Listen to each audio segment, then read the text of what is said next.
क्या तूने अपना काम कर भी दिया? अरे वाह, किसी को पता भी नहीं लगा। तूने तो बहुत चतुराई से अपना काम किया है। मुझे तो पहले से ही भरोसा था तेरे पे। मेम साहब, आप मेरे को जो भी काम देते हो मैं बहुत समझदारी से और चतुराई से करती हूँ। और देख लो मेम साहब, ये काम भी मैंने इतने अच्छे से करा, आपको भी पता नहीं चला। अरे वाह यार, कितनी बढ़िया खुशखबरी सुनाई है तूने मेरे को। मेरा तो मैं यहाँ पे ज्यादा देर रुक नहीं सकती, किसी को मेरे पे शक हो गया ना तो दिक्कत हो जाएगी। हाँ यार, तू ये तो सही कह रही है कि तू यहाँ पे ज्यादा देर नहीं रुक सकती। अच्छा, तो फिर तेरे को मेरी एक शर्त माननी पड़ेगी। तू ये शहर छोड़ के अपने गाँव चली जा। और हाँ, अंदर ना अलमीरा में कुछ पैसे पड़े हैं, मैं लेकर आती हूँ। तू वो ले और निकल फटाफट। बहुत जल्दी हो रही है तेरे को पैसे लाने की। अरे प्रिंस साहब, आप अचानक से कैसे आ गए? आपने तो फोन भी नहीं किया आने से पहले। अरे तुम परेशान क्यों होती हो पैसे देने के लिए? तुम बताओ कितने पैसे देने हैं सीमा को? अभी निकालता हूँ, मैं दे देता हूँ। अरे आप ये कैसी बातें कर रहे हो? आप कौन से पैसों की बातें कर रहे हो? ऐसा कुछ भी नहीं है जैसा आप सोच रहे हो। आप सीमा से ही पूछ लो। मैं तो इसकी पगार देने की बात कर रही थी, बस वही लेने जा रही थी। अरे झूठ क्यों बोल रही हो? सच बताओ ना, मैं तुम्हारा पति हूँ। बताओ बताओ जल्दी कि इसको पैसे दिए थे मेरी बेटी को निपटाने के लिए।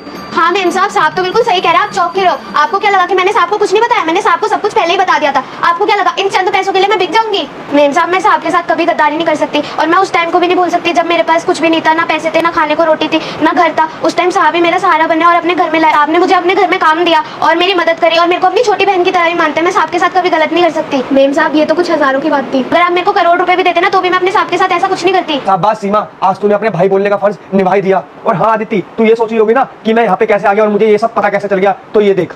मेरी ना बात सुन ले ध्यान से। जो मैंने अभी तेरे को काम बताया है ना, इसका काम हो जाना चाहिए परसों रात को। और अगर वो काम नहीं हुआ ना तो फिर तू देख लियो, जो तेरे पास मौका है ना इतनी मोटी रकम एक बारी में कमाने का, तो वो तू देख ले, वो तेरे हाथ से निकल जाएगा। अब परसों रात को वो काम हो जाना चाहिए। ठीक है मेम साहब, आप जैसा बोलते हो मैं वैसे ही करूंगी। चल ठीक है, अब जाके बर्तन मांज। हेलो, नहीं साहब, मैं अनु नहीं, मैं सीमा बोल रही हूँ। साहब, आपको कुछ बहुत जरूरी बात बतानी है। साहब, आप आ जाओगे ना परसों तक? मुझे बहुत घबराहट हो रही है। ठीक है साहब, आप आ जाना। अब पता चल गया ना कि मैं यहाँ पे कैसे आया हूँ। और ना मुझे ना सीमा ने ना सब कुछ बता दिया था। और तुझे अब लग रहा होगा कि इसके नीचे अन्नू है, तो ये देख। अब तुझे लग रहा होगा कि अन्नू का है। अन्नू बेटा,